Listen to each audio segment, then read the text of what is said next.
That smells like sweet victory. Chiefs, 25. 49ers, doesn't even matter because they lost.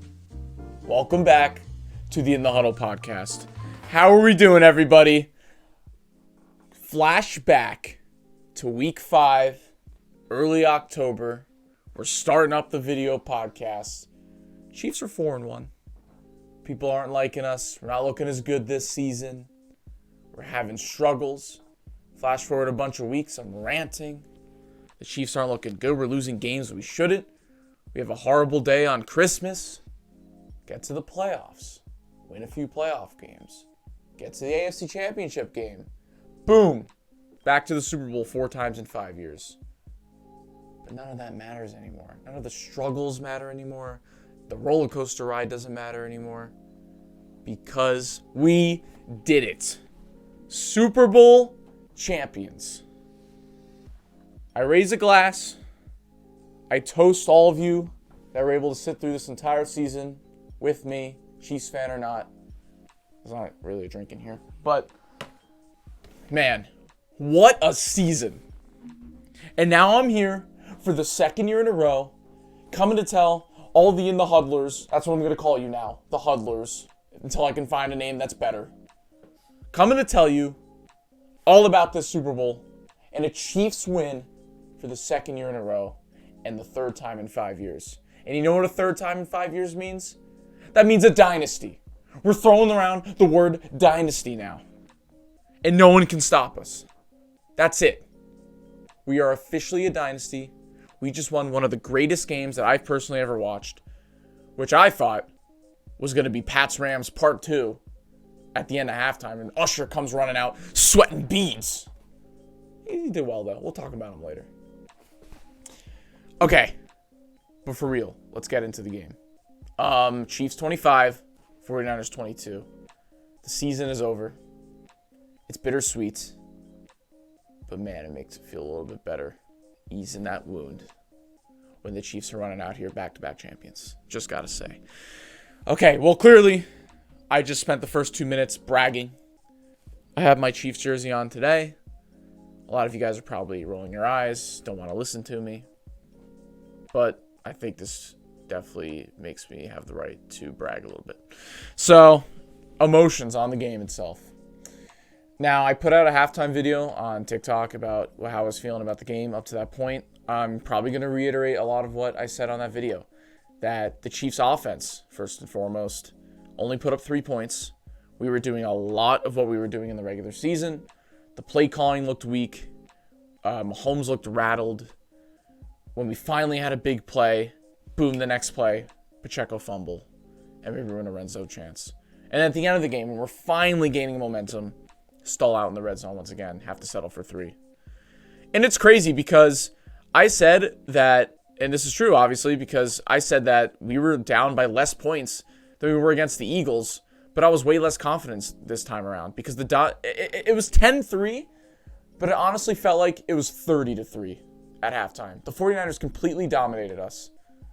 And props to them. I mean, they were running all over us, especially in that first drive. Brock Purdy looked extremely poised in the pocket. He was throwing dots. And you know, that unlucky thing happened to them. We got very lucky getting that fumble on CMC. But, man, that first half was tense. It was scary. It was demeaning to watch the offense just revert back to how they were in the regular season after having such a good playoffs. But we still had a full half to play. And even though Mahomes wasn't perfect, he came out on the first drive, threw a pick, terrible pass. It was probably his only bad pass of the game. Came out, did that, but our defense prevailed enough, and that was the story of the season. The defense did just enough, time after time, to finally give Mahomes a chance to be Mahomes, go out and win the game. And it all started in a huge turning point of the game when the 49ers fumbled a punt return. It bounced off the foot of a special teamer and then right through the hands of their returner. And then we got lucky. But that's what you have to do when you win a Super Bowl. You got to have some luck on your side. That's exactly what happened. We got a huge turning point in that game. And then MVS Let's talk about MVS. We can't get enough of talking about him this season, good or bad. I already said he was forever cemented as a legend in Chiefs history for the 2 playoff performances he had in the last 2 seasons. The only 2 seasons he's been on our team. Just because he caught that game-winning pass last week. This time, 3 catches and then the wide-open touchdown to completely flip the momentum of the game. MVS, now here's the thing with MVS. We're probably not going to re-sign him just because we're already having to pay him a lot. We'd save up a lot of money. But he will forever be indebted as a Chiefs legend. He is one of the many reasons why we are a dynasty now. And I can't believe I'm saying that. If I can go back to, week 11 against the Eagles, where he dropped that game-winning touchdown, and I brought out, what did I bring out? Freaking Lubriderm, and said he was hitting puberty because he was dropping so many balls. If I can go back to that moment and just tell myself, Sam, it's fine. You're forgetting how good he is in the playoffs. He's going to win the game for you. He's going to get a touchdown, which I called, by the way. And also, I called the score to be 23-19. If the Chiefs would have gotten by the way, there was it would have been ticky-tack 100%, but there was almost a possibility for a pass interference at the end of that game on Kelce. I'm happy they didn't call it because it was ticky-tack and there would have been a whole blow-up scene again. But just imagine they called that and then Pacheco runs it in at the end of the game. Not only did I bet an MVS Pacheco parlay, and that would have won me $100, but I bet MVS and Pacheco to score and a 23-19 final. So I would have gotten both exactly correct. That would have been wild. But I mean, it's just I was shocked the entire time. We are going to come out with a compilation video probably somewhat within the next couple weeks, maybe sooner than that. But props to people who watched the game with me. They filmed a lot of my reactions. I'm sure people that follow our social media already saw my game-winning reaction. I screamed like a little girl. Alessandro said that it sounded like I killed a pterodactyl or something, which is true. I mean, I completely lost my voice throughout the game. I was screaming. It doesn't get less nerve-wracking. I could sit here. I am extremely privileged. I've watched a team. I'm only 22 years old, and I've already watched my favorite team complete a dynasty. But I'm telling you, when that game starts, when the Super Bowl starts, the nerves will never go away from me. And I was just absolutely so, I don't even know what the word is, just trembling the entire time. And it shows in those videos. I mean, Al, if you want to put up the video of me screaming like a little girl on the game-winning touchdown right now, go ahead. Yeah!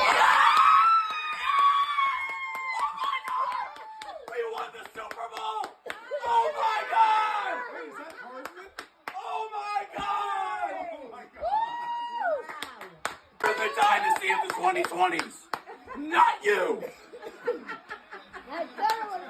Yeah, best Super Bowl of all time.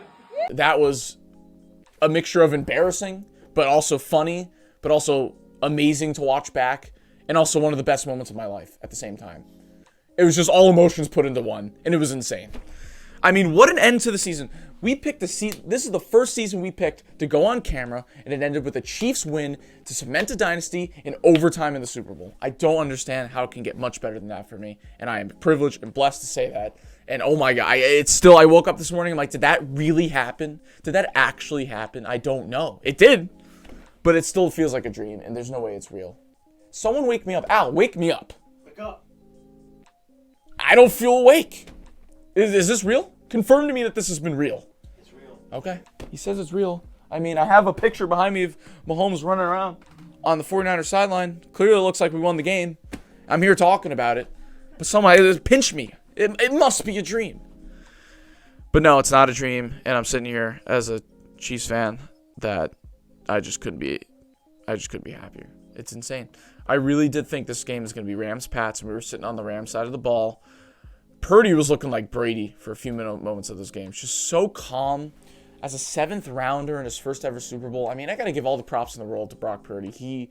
There's really no storyline surrounding him in this game, and that's kind of a good thing because he really didn't make any major mistakes. And I thought that he really did a good job. There's some red zone stuff where you got to give a lot of credit to the Chiefs defense. We'll get to them in a second. But Brock Purdy really just, kept it poised in the pocket, made some good throws. And he really was not one of the reasons they lost the game. So Brock Purdy did a great job. But, I mean, I don't even know where to start after this. I said I thought it was going to be Pats Rams. It really ended up being Pats Falcons, but in my opinion, a little bit better. Not as good as a comeback, but just the fact that it was close the whole way through and then it went into overtime and then the game-winning touchdown was just insane. So, I mean, yeah, I haven't even mentioned Mecole Hardman. We just talked about MVS for 2 minutes. Mecole Hardman, it's crazy. When you think about Mecole Hardman this season, we got rid of him. He went to the Jets. He went on Hard Knocks as a psychic, brought him down to the stage of the locker of the whatever the room's called, the conference room. They took Mecole Hardman on Hard Knocks on the Jets after he went away from the Chiefs. A psychic asked him, predict what the Super Bowl is going to be this year. He said Jets 49ers, the Jets are going to win the game, beat the 49ers in the Super Bowl. Little did he know, he would be right. It would just be with his former team in the Chiefs, catching a game-winning touchdown in overtime. Are we living in a dream or what? I mean, what a redemption arc, not only for MVS in this game, but for Mecole freaking Hardman. Unbelievable. And then, I mean, before we talk about maybe one or two negatives from this game, if you can even pull any negatives out, because the Chiefs won the freaking Super Bowl, so there really is no negatives. But we'll get to cough Kelce in a second. But not as play, but something that happened off the field.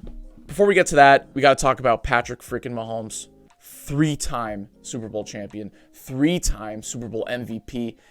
Speaking of threes, he had 333 yards in this game.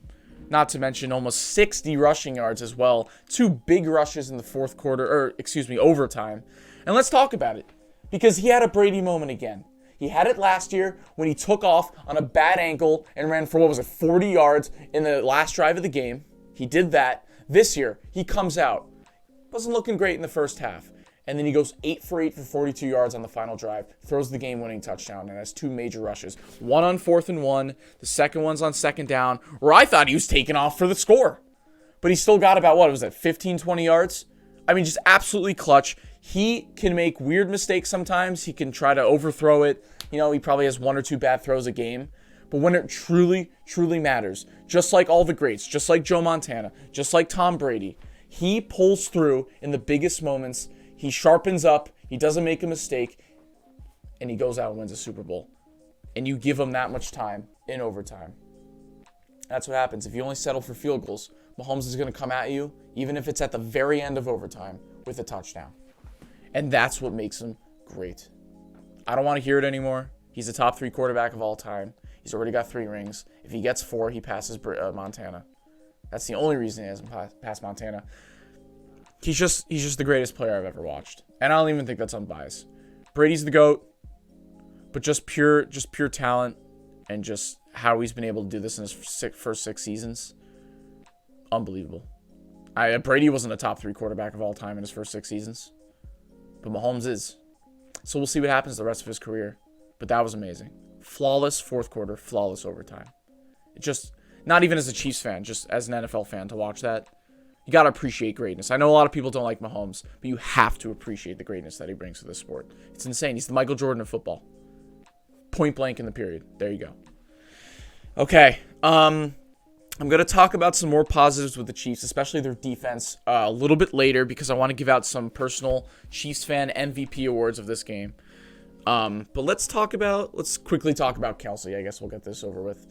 So if you guys didn't see it, Kelce, right after the Pacheco fumble, he came up to Andy Reid and kind of bumped, no, not kind of, but he went up basically screaming right into Andy Reid's face and bumped right into him. Andy fell backwards. I thought he was going to fall down.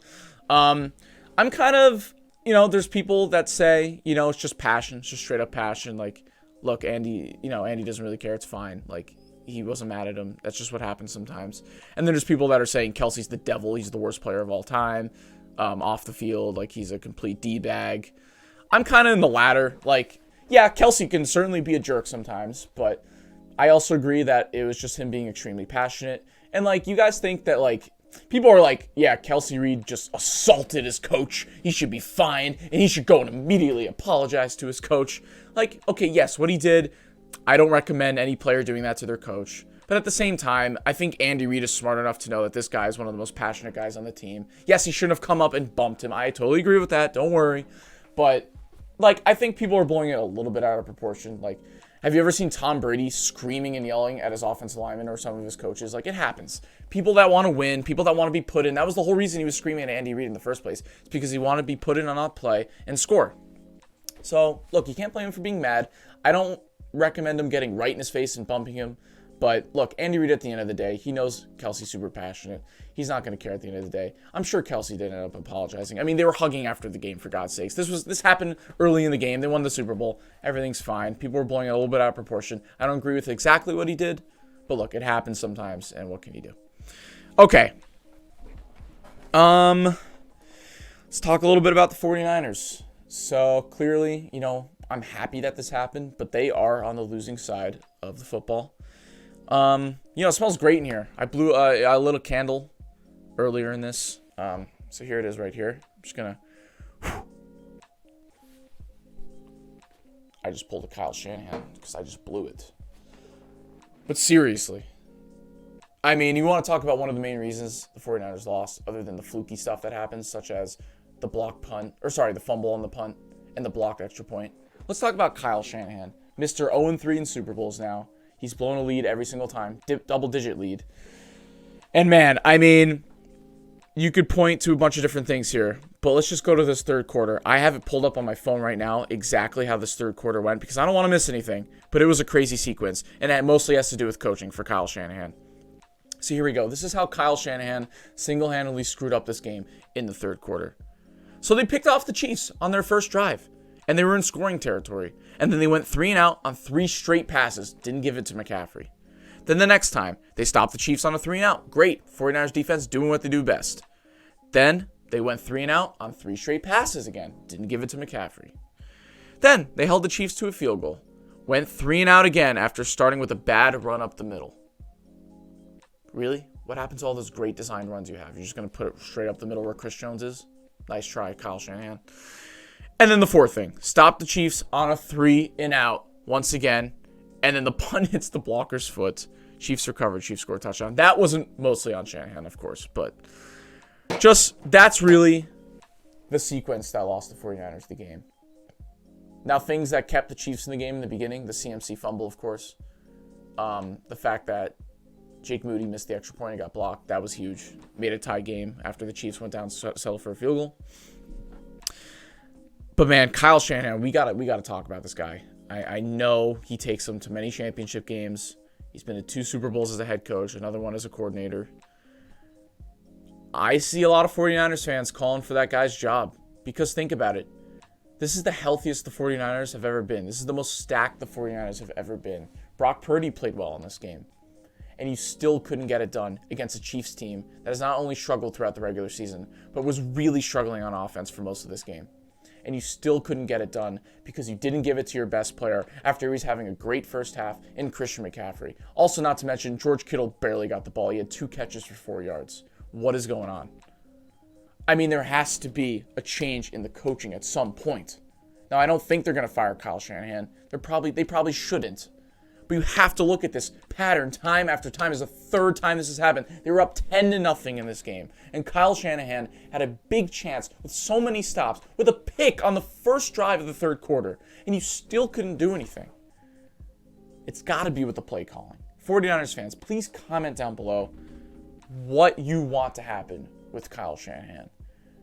Because obviously I'm happy that we won. But, I mean, this has got to be so frustrating to watch this guy blow it with these terrible plays after plays in clutch moments. I don't understand. Okay. This game went into overtime.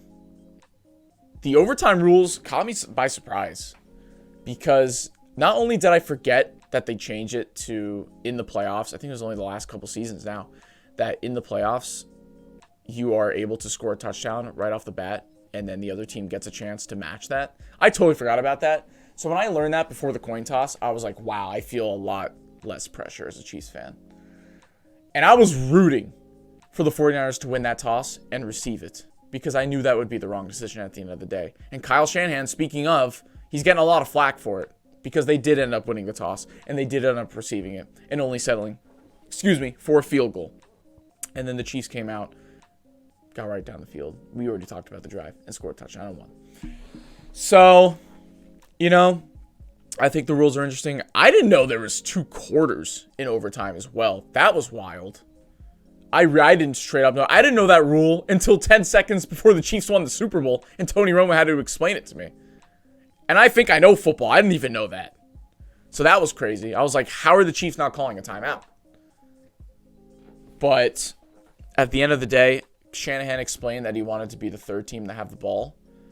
But, I mean, if you can't guarantee you're going down and scoring a touchdown, like, obviously Mahomes is going to go down there. He's the best in the NFL. He's going to go down there and score. He's proved it time after time. Time after time. That's why they changed the overtime rules. It's because Mahomes is so good in that 13 seconds game.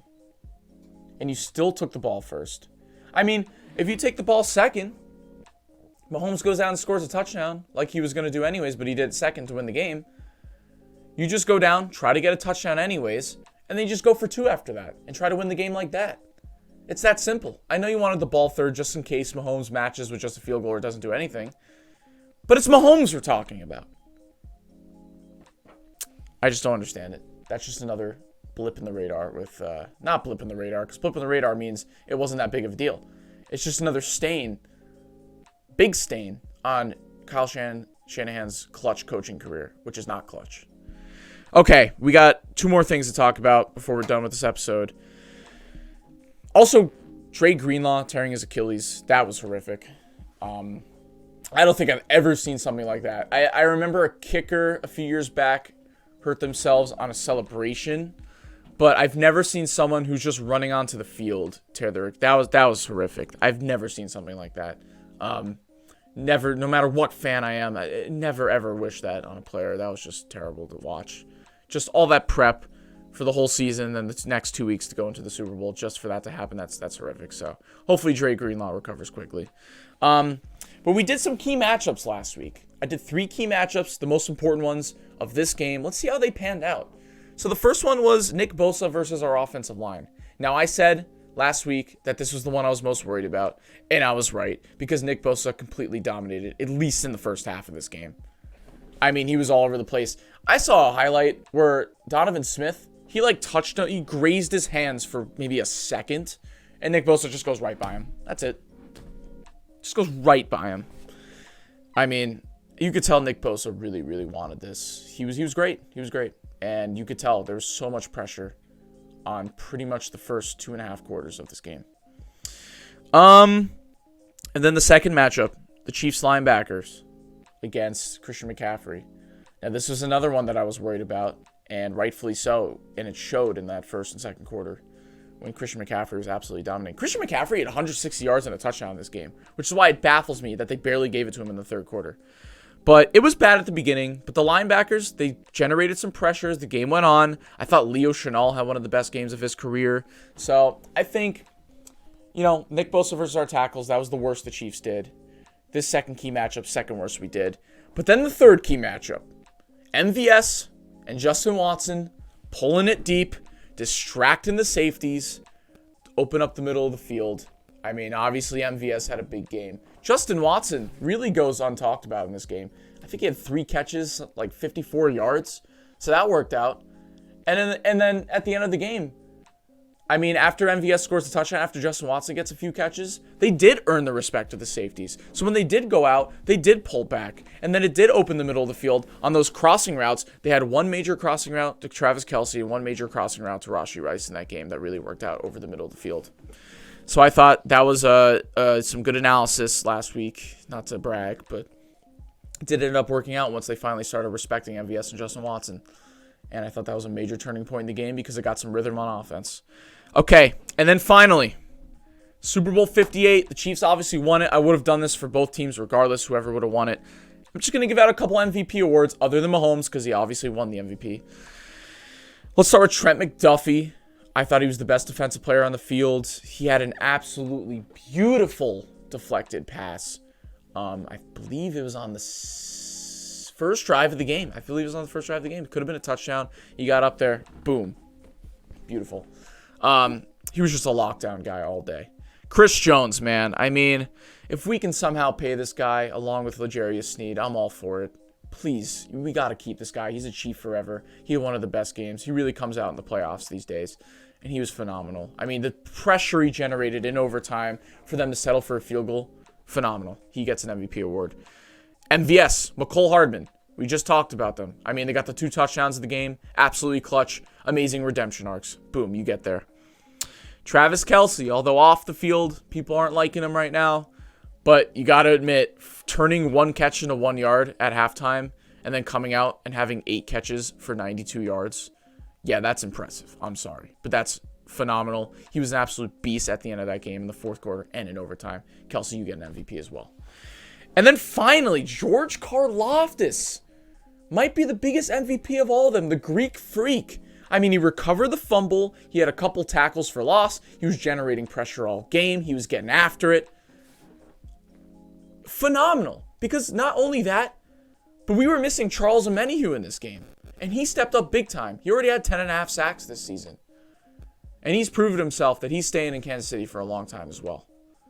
Phenomenal job, George Karlaftis. Not to mention Felix Anudike-Uzomah also filling in for Charles Omenihu. He got a tackle for loss. He barely played all season. He's a rookie. Love the guy. Hopefully he shows out more next year. Gives me a lot of promise.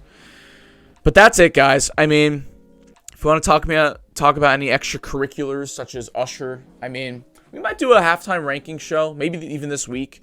I thought it was okay. I mean, I like Usher, so just the songs in general I was enjoying.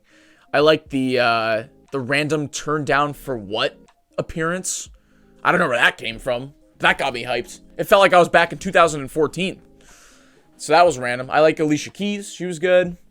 I thought after her initial voice crack at the beginning, I thought she sang pretty well. I don't know. There's some good visuals. He was sweating the whole time, but he was dancing like a beast like he always does. He's a great performer. I'd give it like a B overall. That was a solid. I thought it was slightly better than last year, but not as good as like Snoop Dogg in that performance. That performance was goated. National anthem was terrible. I thought Chris Stapleton last year was the second best national anthem of all time after Whitney Houston. So it's pretty hard to follow that. But Reba McEntire, man, she was just phoning it in. I mean, it was one of the worst halftime shows. It's not like even she was like singing bad, but it was just the most safe, corporate, like just boring halftime national anthem I've ever heard. And then Post Malone. I love Post Malone. He's one of my favorite artists. I thought he sounded great. I thought it was a cool rendition. It was a little country-esque. He could sing any genre. I mean, he's just that good. So I thought that was good as well. But commercials. I mean, Al, do you have anything? You want to talk about Temu? That was kind of a big thing. Or the Scientology commercial. Like, look, see, the thing with the Chiefs being in the Super Bowl, it's like, I just can't pay attention to the commercials that often. Because I'm just thinking about the game on my phone. I'm sweating bullets. Like, I don't know. I don't really think about the commercials if the Chiefs are in it. So you have any thoughts? Big commercial guy. Deadpool. New Deadpool's coming out. New Deadpool. Everyone should watch it. It's going to restore the cinematic universe of Marvel. You think? Hopefully. It's a shitty franchise they got going on now, so hopefully it saves it. Okay. Well, Al thinks the new Deadpool movie is going to restore the cinematic franchise of Marvel. The Gronk Kick of Destiny. That was weird. That was definitely pre-recorded, but he missed. I didn't know people could bet on that. The Gronk Kick of Destiny. That's the whole point. I know. But I didn't know you could bet on it. No. I'm saying I didn't see any advertisements for it pre-game. Like, I didn't know it existed. No, I didn't see any of it. How did I miss that? Every day I saw ads for it. And John Cena was in the ads. Like, you're going to miss Gronk. You never saw those? No, I actually don't think I saw those. Oh, my God. Maybe I did. I don't know. I don't pay attention to commercials anymore. But, man, I mean, that's it, guys. I mean, it's bittersweet. I'm really sad that the football season's over. But at least I get to ride this out another offseason of the Chiefs being defending champs. And we're coming back for the triple threat next year. But look, that doesn't mean the podcast is over. We're still going to be talking about football. We might not have a full-length football podcast maybe until the Combine, or if there's any crazy news that breaks out. But we're going to try to get you some good content every single week, 1 or 2 videos at least. We're going to keep live streaming. We started live streaming this week. That was a lot of fun. We're going to try to do that once or twice a week. That's been a lot of fun watching me game, react to stuff. That's been a lot of fun. I keep saying fun. I can't think of any other word, but it's fun. But yeah, no, seriously, guys, thank you so much for this entire season. It's been so great. Thank you, Al, for producing. Thank you, Sam. I mean, I can't believe it's over already. I mean, we're going to keep doing it, but Let's go Let's go Chiefs. I can't believe it. Just another season in the books, 2 in a row. Chiefs win the Super Bowl. Get to talk about football to you guys. But look, we're not going anywhere. Just in terms of full-length football podcast every week. It's not going to be every week, but we're going to bring you out content every week. Please keep following us because we're excited to bring you so much more fun content. So yeah, keep following us on the socials at In the Huddle Podcast on YouTube, at In the Huddle Pod on Instagram, and at _In the Huddle _ on TikTok. Thank you guys so much. Twitch.tv. Yes. Twitch.tv/In the Huddle Podcast. I'll be on there probably like twice a week, maybe even more. But yeah, that's it. Super Bowl 58 and the 2023-24 season comes to a close. The Chiefs are Super Bowl champions once again. Thank you guys so much for listening and watching, and we'll see you guys next time. Go Chiefs. Bye-bye. Yeah. Let's go.